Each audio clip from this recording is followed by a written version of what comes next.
Yo, what's up guys? Welcome to another video of your boy Jesse Amazing, where we talk about all things fitness, health and lifestyle.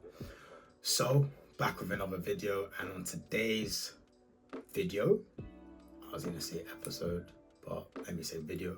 On today's video, we're going to be tackling the stubborn, annoying, persistent problem that is belly fat. How do you drop belly fat, and how do you drop belly fat quickly?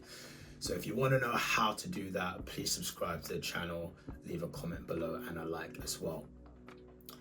Now let's get into it. So you probably clicked on this video because you saw the title and you thought, yeah, I need that. That's something I want to do quickly, and it's not going to be a long video as well, so I'm going to get straight to the point.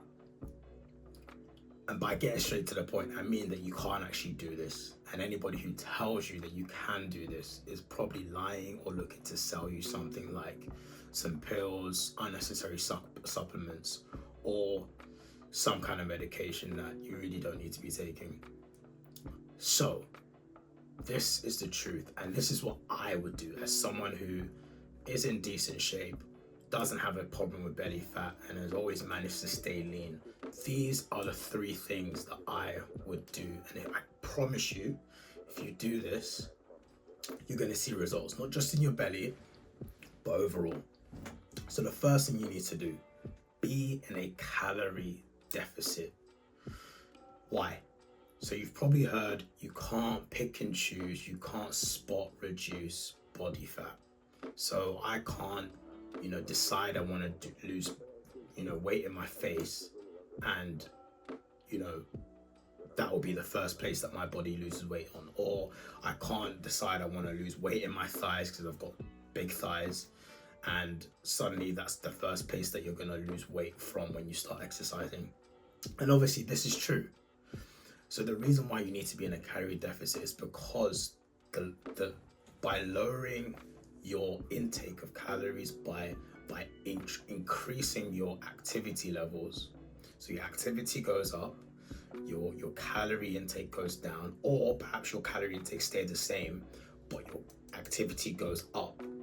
So as long as this is here, intake, activity, as long as this is either slightly above or majorly above, doesn't really matter, that's how you're going to lose weight. And it's your genetics, it's your DNA that's going to predetermine where you tend to lose that weight off first and quickest.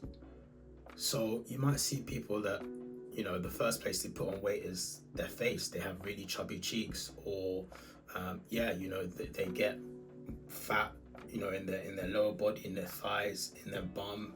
For a lot of people, that's just how they're built, and you can't pick and choose that. But if you're in an overall calorie deficit, the weight is going to come off your body basically generally. So there's going to be a surface level reduction in weight. So now this ties into the next point, which is the second thing you need to do: compound exercises.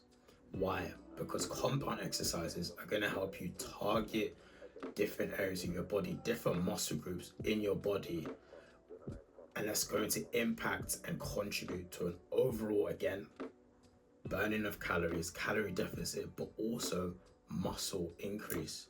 The more muscle you have, the more fat you're going to burn when you're not exercising.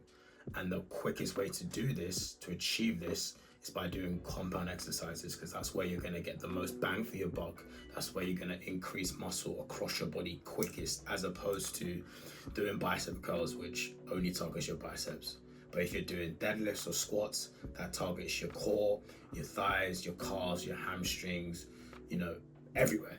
So it's just better to supplement a calorie deficit or an increase of activity with compound exercises. The more muscle you have, more fat you're going to burn, the quicker you're going to get to that belly fat, that stubborn belly fat.